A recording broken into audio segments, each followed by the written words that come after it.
사무엘상의 시작은 사무엘의 출생이라고 하는 것부터 시작을 해서 그 스토리가 좀 전개가 되고 있습니다. 특별히 그러다 보니까 사무엘을 중심으로 해서 이 전반부의 이야기는 계속 구성이 되어지는데, 오늘 사무엘상 2장으로 넘어가게 되면 실제로 사무엘이 그 이야기의 어떤 전면부에 등장하지는 않습니다.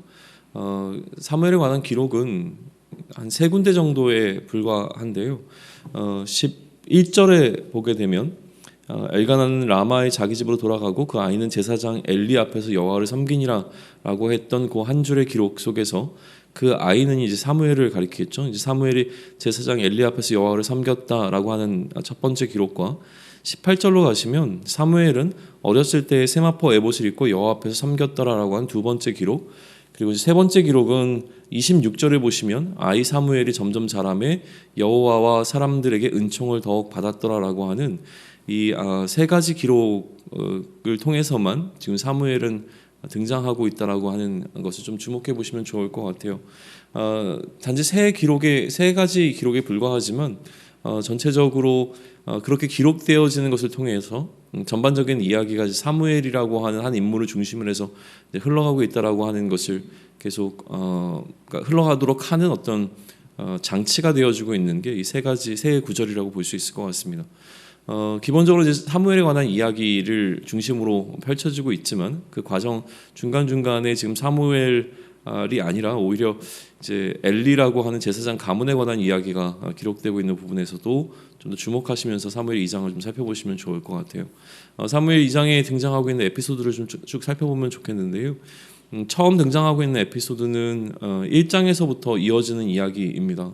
1장에서 사무엘을 이제 갖기를 소망했던 한나가 하나님 앞에 서원했고, 그 기도의 응답으로 이제 사무엘을 갖게 된 다음에 자신이 기도할 때 하나님을 향하여 서원했던 그 서원의 내용대로 이제 사무엘을 하나님께 구별하여 드리기 위해서 사무엘과 함께 제사를 드리기 위해 나아갔고요. 그곳에서 이제 사무엘을 특별히 구별하여 하나님께 드리면서 하나님께 예배하고 있는 과정이 1장의 마지막이었습니다. 그 예배의 과정 가운데서 이제 한나의 기도가 구체적으로 기록되면서 우리 앞에 좀 소개되고 있는데요. 그 한나의 기도가 1절로부터 10절까지의 내용 가운데 기록이 되어져 있습니다. 각자 좀 살펴보시면 좋을 것 같고요. 이 한나의 기도의 전반적인 분위기만 좀 언급하자면 이 분위기 자체는 기쁨입니다. 그러니까 그의 아들을 하나님 앞에 구별하여 드리는 이 시간이 한나에게 굉장히 큰 기쁨이었고, 무엇보다 이 한나의 기도 속에 등장하고 있는 그가 경험한 하나님은 역전하시는 하나님이라고 하는 것이죠. 그 어떤 상황을 역전시키시는 하나님, 그리고 그처럼 그 상황을 반전시킬 수 있을 만한 능력을 갖고 계신 그 하나님에 관한 찬양으로 가득 차 있는 것이 이 한나가 하나님 앞에 드리는 어떤 기도, 또 찬양의 내용이 되어집니다. 그리고 난 이후에 예배가 마쳐지고 가족들은 집으로 돌아가게 되고요. 사무엘은 남아서 제사장에게 맡겨져서 양육되게 되어진다는 이야기가 11절에 기록이 되어져 있습니다. 그리고 나서 이제 등장하게 되는 게 엘리의 아들들에 관한 기록이거든요. 그러니까 제사장 엘리의 두 아들이 있었는데 이 두 아들에 관한 기록 속에서 이 아들들은 기본적으로 12절에 보시면 굉장히 부정적으로 평가가 되고 있는 것을 볼 수 있습니다. 행실이 나빠서 여호와를 알지 못하였다라는 기록이 등장하고 있죠. 기본적으로 이제 하나님의 제사를 담당하고 있는 그 가정이, 그 가문이 여호와를 알지 못한다라고 하는 평가를 받는다라고 하는 것은 굉장히 심각한 상황이라고 하는 것을 좀 알 수 있습니다. 실제로 여호와가 누구이신지를 알지 못했다라고 이제 해석되어지기보다는 하나님의 그 뜻을 거스르고 있는 부분으로 하나님을 두려워하지 않았다는 것으로 해석되는 것이 좀 더 자연스러워 보이긴 합니다. 어쨌든 지금부터 진행되는 이야기 가운데서 이 아들들의 행실이 어떻게 나빴는가에 관한 부분을 이 사무엘상 기자는 나타내 주는데요. 그 나쁜 행실에 관한 이제 첫 번째 예가 13절로부터 17절에 기록이 되어져 있죠. 그들의 나쁜 행실에 관하여서 가장 먼저 언급되고 있는 것은 무엇이냐 하면 그들이 하나님의 제사를 멸시했다라고 하는 표현입니다. 하나님의 제사를 하나님께 올려드리는 제사로 바라보지 못하고 그것을 단지 자신들의 어떤 생계를 위한 수단으로, 혹은 자신들의 부를 축적하기 위한 어떤 방식으로, 자신들의 욕망을 채우는 방식으로 그들이 맡고 있었던 하나님을 향한 제사라고 하는 그들의 직무를 그렇게 사용하고 있었다라고 하는 것이 이들이 갖고 있었던 가장 큰 나쁜 행실에 관한 예로 좀 등장하고 있는 거죠. 하나님께 드리는 예물을 중간에서 갈취했다라고 하는 그 사건, 그럼 어떻게 갈취했는가에 관한 내용이 거기에 이제 기록이 되어져 있습니다. 그리고 나서 이제 다시 한번 사무엘에 관한 기록이 쓱 등장하면서 18절을 보시면 이 사무엘도 이 엘리 제사장의 어떤 그 엘리 제사장에게 양육되어지면서 나름대로 제사장의 역할이나 혹은 제사장을 돕는 역할을 했을 것이라고 하는 부분을 이제 나타내기 위해서 세마포 에봇을 입고 있었다라고 하는 이제 기록을 하나 남겨놓고 있습니다.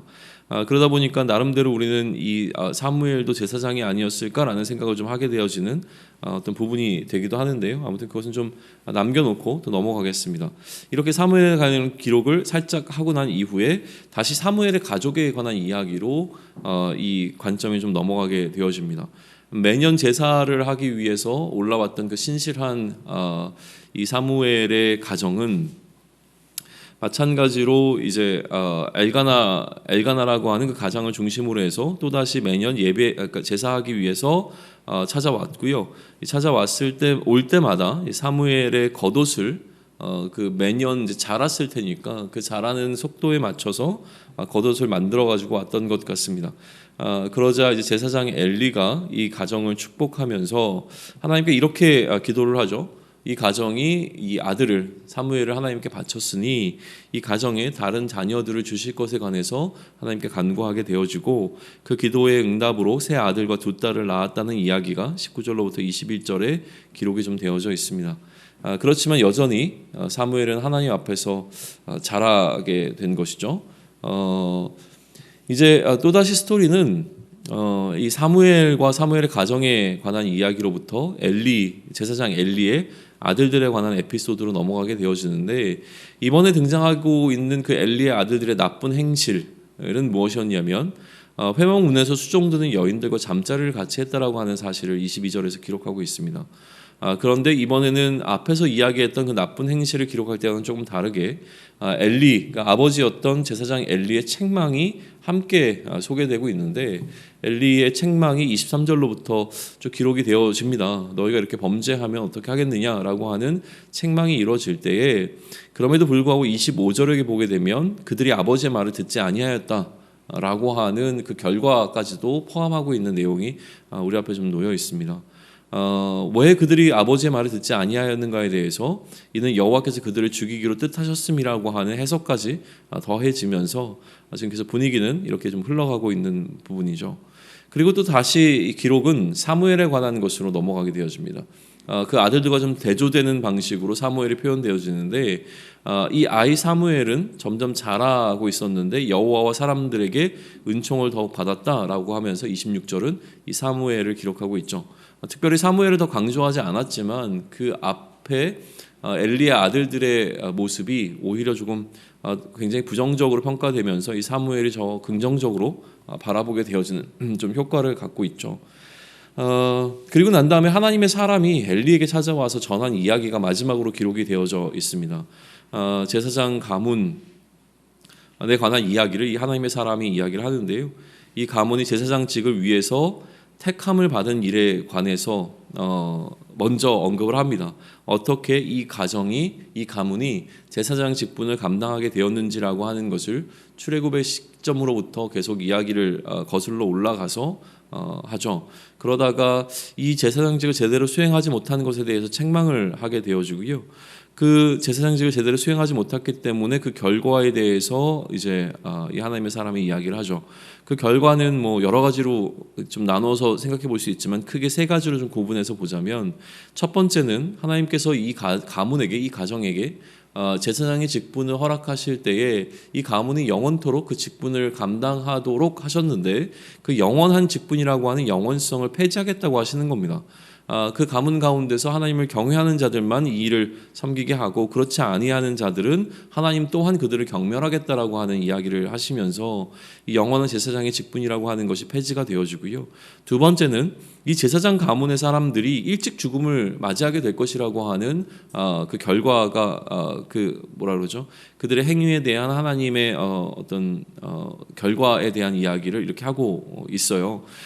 그래서 이 가문의 사람들이 일찍 죽음을 맞이한다는 건 뭐냐면 이 가문 가운데서 이제 노인들이 없을 것이다. 그러니까 노인 되기 전에 전부 다 죽음을 맞이하게 될 것이다라고 하는 이야기를 하고 있고, 그렇게 되어질 것이라고 하는 것에 대한 표징으로 지금 지금 엘리 제사장의 아들이었던 홈리와 비느하스가 같은 날 죽게 될 것이라고 하는 거죠. 젊은 날 죽게 되어지는데 단순히 그냥 젊은 날 죽는 것이 아니라 이 둘이 같은 날 죽임을 당하는 것을 통하여서 이제 이 가문 가운데서는 나이를 먹기 전에 전부 다 죽음을 맞이할 것이라고 하는 그 하나님의 어떤 결론적 선언에 대한 표징으로서 이 두 아들의 죽음이 작용하게 될 것이라고 하는 것을 이렇게 이야기를 해줍니다. 그리고 세 번째 이들이 이처럼 했던 행위에 대한 어떤 결과는 무엇이었냐면 하나님께서 이들이 아니라 다른 제사장을 세우실 것이라고 하는 것이죠. 그래서 이 다른 제사장이 누구인가라고 하는 것을 좀 고민을 해야 되는데, 이 다른 제사장이 흐름상으로 보면 사무엘이 될 것처럼 어떤 분위기가 흘러가지만 사실은 사무엘이 이 다른 제사장이 되는 것은 아니고요.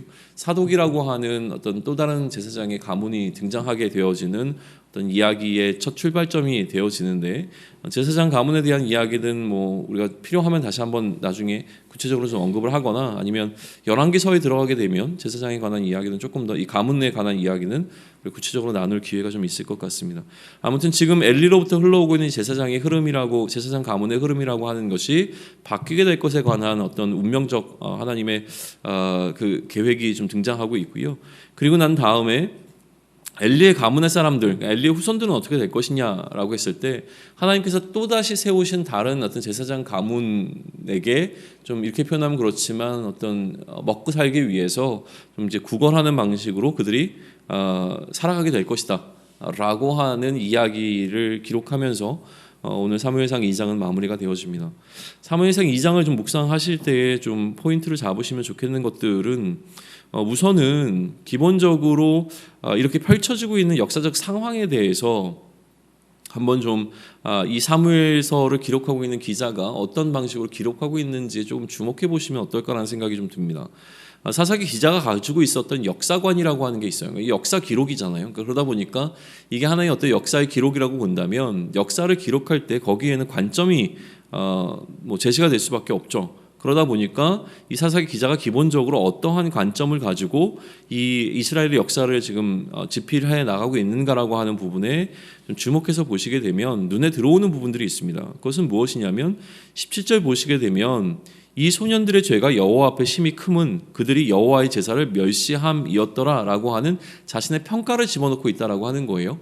그러다 보니까 엘리 제사장의 아들들에 대해서 이들은 이 사무엘서의 기자가 평가할 때에 그들이 하나님 앞에서 기본적으로 어떻게 범죄했는가라고 하는 부분에 주목하고 있다라고 하는 것이죠. 그러니까 평가 자체를 하나님이라고 하는 기준 속에서 내리고 있는 것을 보게 되어집니다.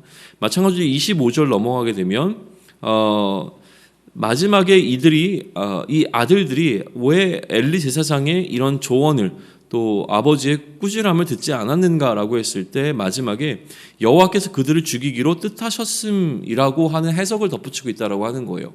왜 이 아들들이 아버지의 말을 듣지 않고 이처럼 계속 패역한 상태로 그들의 일을 진행을 했는가라고 하는 것이 있어서 하나님께서 그들을 죽이기로 뜻하셨기 때문이라고 하는 해석을 더하고 있는 부분 좀 주목해 보시면 좋겠고, 26절로 넘어가게 되면 이에 반해서 사무엘은 여호와와 사람들에게 은총을 더욱 받았더라라고 하는 평가를 넣고 있다는 거예요. 그러니까 하나님으로부터 어떠한 은총을 받았는지는 모르지만 하나님으로부터 그 은총을 받으면서 자라갔다라고 하는 것으로 이 사무엘의 그 어린 시절은 이렇게 평가를 하고 있다라고 하는 것이죠. 그러니까 지금 이 사무엘서 기자가 지금 바라보고 있는 관점이라고 하는 것은 무엇이냐면 지금 흘러가고 있는 모든 역사의 주도권이 하나님께 있다라고 하는 사실, 다시 얘기하면 모든 인생의 삶의 주도권이 하나님께 있다라고 하는 사실을 인정하고 있는 상태에서 역사를 바라보고 있다는 사실을 우리는 좀 느끼게 된다라고 하는 겁니다. 그러다 보니까 모든 것은 하나님 중심성을 갖고 이야기가 흘러가고 있는 것이죠. 하나님께서 어떻게 행하고 계시며 하나님께서 어떠한 계획을 갖고 계시며 하나님께서 어떻게 바라보고 계신가라고 하는 이 관점을 갖고 있는 사무엘서 기자의 관점을 우선 주목해서 보시는 것을 제안을 좀 드립니다. 그리고 이 사무엘서 기자와 같이 하나님 중심적인 사고와 하나님 중심적인 삶을 살았던 한 인물로 등장하고 있는 사람이 바로 한나라고 하는 여인이라고 하는 사실입니다. 그것을 어떻게 바라보고 알아볼 수 있냐면 한나의 기도를 통해서 우리는 볼 수가 있는데 한나에게 있어서의 이슈는 무엇이냐면 자녀가 없었던 것이죠. 자녀가 없었던 것이 한나에게는 굉장히 삶의 중요한 이슈가 되어 있었는데 이 문제를 해결하기 위해서 한나는 하나님께 간구를 했고 그 하나님께 대한 간구의 결과로 하나님께서는 그에게 사무엘을 허락해 주신 것이죠. 기본적으로 한나에게 있어서는 이 문제 해결을 위해서 그가 간구할 대상이 하나님이라고 하는 것은 명확했던 것이 분명해 보이고요. 그렇게 하나님을 통해서 문제가 해결되었을 때에 한나는 이것을 명확하게 하나님의 일하심으로 해석하고 있다는 사실이에요. 특별히 자신을 힘들게 하는 상황으로부터 구원하신 하나님이라고 하는 것이 경험적으로 그에게 현실적으로 그에게 경험이 되는 것이죠. 그런데 그의 기도의 내용을 보게 되어지면 단순히 자신의 상황이 하나님 앞에서 해결된 것으로 기뻐하면서 거기에 만족감을 드러내는 기도로 끝내지 않습니다.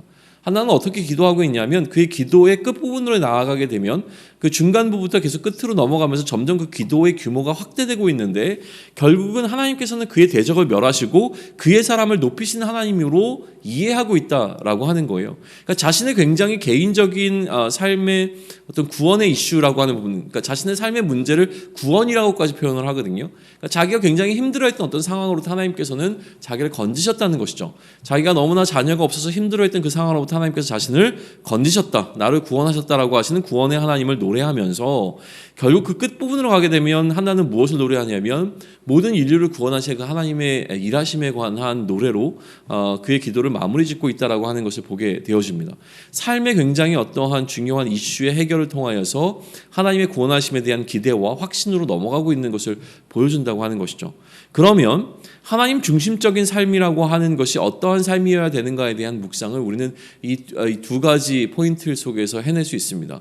하나님 중심적인 관점으로 이 사무엘서를 쓰고 있는 사무엘 기자의 관점과 또 그 하나님 중심적인 삶을 살고 있었던 하나의 모델로 등장하고 있는 한나의 어떤 그 사고를 통하여서 우리는 하나님 중심의 삶이 어떠해야 되는가에 관해서 좀 묵상해 볼 수 있는 여지들을 발견하게 되는데, 첫 번째, 나는 나의 삶을 어떠한 기준으로 바라보고 있는가라는 질문을 던져보시면 좋을 것 같아요. 하나님 중심적 사고를 하지 못하면 우리의 삶 가운데 또 다른 어떤 우리의 생각의 중심을 차지하고자 하는 것들이 들어오기 마련입니다. 그것이 경제적 논리가 될 수 있죠. 그러다 보면 우리는 엘리의 아들들과 같은 잘못을 범할 수 있는 연약함이 있는 자들이라고 하는 것이죠. 하나님을 섬긴다고 하면서 결국 자신의 이익에 앞설 수밖에 없는 존재가 우리들이라고 하는 겁니다. 흔히 이렇게 얘기할까요? 그러니까 성전 안에서 하나님의 제사를 위해서 섬기는 역할을 담당하고 있는 이들이 가장 거룩한 그곳으로부터 하나님을 바라보지 못하고 하나님을 알지 못하는 자처럼 행동하게 되는 일이 그곳에서 발생할 수 있는 이유가 과연 무엇이겠는가라고 하는 것이죠. 하나님이 중심이 되어지고 그 하나님을 삶의 중심과 우선순위에 놓지 못하고 살아가는 자에게 일어나는 일이라고 하는 것을 본다면 과연 나는 나의 삶을 어떤 기준으로 바라보면서 나의 중심에 무엇을 놓고 살아가고 있는가라고 하는 질문을 던져볼 필요가 있습니다. 거꾸로 이야기하자면 나의 삶의 우선순위들을 살펴보는 과정을 통하여서 나의 중심에 무엇이 놓여 있는가를 다시 한번 돌아볼 수 있는 기회가 됐으면 좋겠다라고 하는 것이죠. 두 번째는 나의 기도에 관해서 좀 묵상해 보시면 좋을 것 같습니다. 우리는 수많은 간구를 하게 되어집니다. 하나님을 향하여 수많은 기도의 제목들이 우리에게 있습니다. 그리고 그 기도는 우리의 현실적 삶의 이슈들을 담아내기 마련이죠. 내가 처한 상황에서부터 우리 기도의 제목은 출발하게 되어집니다. 그렇기에 내가 하나님께 어떠한 기도를 드리고 있는가라고 하는 것은, 우리가 먼저 하나님 앞에 기도한다라고 하는 것은 우리의 삶이 하나님의 중심성을 갖고 있는가라고 하는 것을 보여주는 지표가 되는 것은 분명할 겁니다. 또한 그 기도를 하는 것 자체가 하나님을 향해서 간구한다라고 하는 굉장히 긍정적 의미를 가지고 있지만, 그러나 중요한 것은 그 기도의 내용이 그 문제가 해결되었을 때 나는 그 문제의 해결을 통하여서 하나님께 어떤 태도를 보이고 있는가라고 하는 더 중요한 질문을 던져야 된다라고 하는 것이죠. 그러니까 내가 하나님께 어떤 기도의 제목에 있어서 간절히 기도를 했어요. 그런데 그 기도에 대한 응답이 찾아왔습니다. 그러면 이 기도에 대한 응답을 놓고 우리는 어떻게 반응하는가라고 하는 것이죠. 단순히 문제의 해결이라고 하는 그 차원을 넘어서서 한나가 지금 보이고 있는 태도와 마찬가지로 구원의 하나님을 우리는 경험하고 있는가, 그래서 그 하나님으로 인하여서 내가 정말 기뻐하고 있는가라고 하는 질문을 던져 던져보시면 좋겠습니다. 한나는 자신의 일상의 삶에서 구원의 하나님을 경험했고 그 구원의 하나님을 찬양하고 있다라고 하는 것이죠. 우리의 삶에서도 이러한 태도가 또 이러한 삶이 진행되기를 소망을 합니다. 오늘도 우리는 우리의 삶의 현실적 이슈를 놓고 하나님께 간구하며 기도할 것입니다. 그리고 그 문제가 해결되어질 가능성이 굉장히 높습니다. 그렇게 우리는 여전히 우리의 삶을 여기까지 이끌어 왔기 때문이죠. 죽을 것 같은 상황들은 여러 번 있었지만 그럼에도 우리는 죽지 아니했고 여전히 우리의 삶은 진행되고 있습니다. 하나님의 은혜를 덧입은 자로 살아가고 있습니다. 그럼에도 불구하고 우리가 이때까지 우리의 삶에서 경험했던 그 하나님의 기도의 응답을 놓고서 한나와 마찬가지로 나의 삶의 이 소소한 어떤 문제들을 해결해 주신 하나님을 통하여 구원의 하나님을 맛보고 그 하나님께서 결국 나를 구원하실 것이라고 하는 그 하나님을 향한 신앙의 고백이 우리의 삶을 통해서 이루어지고 있는가라고 하는 질문은 굉장히 중요한 질문이 될 것입니다. 우리의 삶의 문제를 놓고 우리는 오늘도 씨름할 겁니다. 오늘 이 시대를 살아가면서 우리 앞에 놓여있는 현실적 이 전염병이라고 하는 이슈도 우리의 삶의 가장 중요한 기도의 제목이 될 것이 분명합니다. 여러 가지 또한 내 앞에 닥쳐 있는 여러 가지 기도의 제목들을 놓고 우리는 하나님께 간구할 것이고 하나님께서는 하나님의 일하심을 우리 삶 가운데 나타내실 것이 너무나 분명합니다. 하나님의 일하심이 하나님의 구원하심이 우리 삶에 나타날 때에 그것을 통하여서 우리는 우리를 영원토록 구원하실 그 하나님의 일하심에 대한 기대와 소망 또 그 확신들이 우리의 기도 가운데 또 묻어날 수 있기를 소망합니다. 우리의 삶에서 소소하게 일하시는 하나님의 구원하심이 결국은 구원의 하나님을 향한 우리의 삶의 지표가 되어지고 그 하나님을 찬양하는 근거가 되어줄 수 있는 그 하루가 오늘 우리 삶 가운데 펼쳐지기를 소원합니다. 아멘.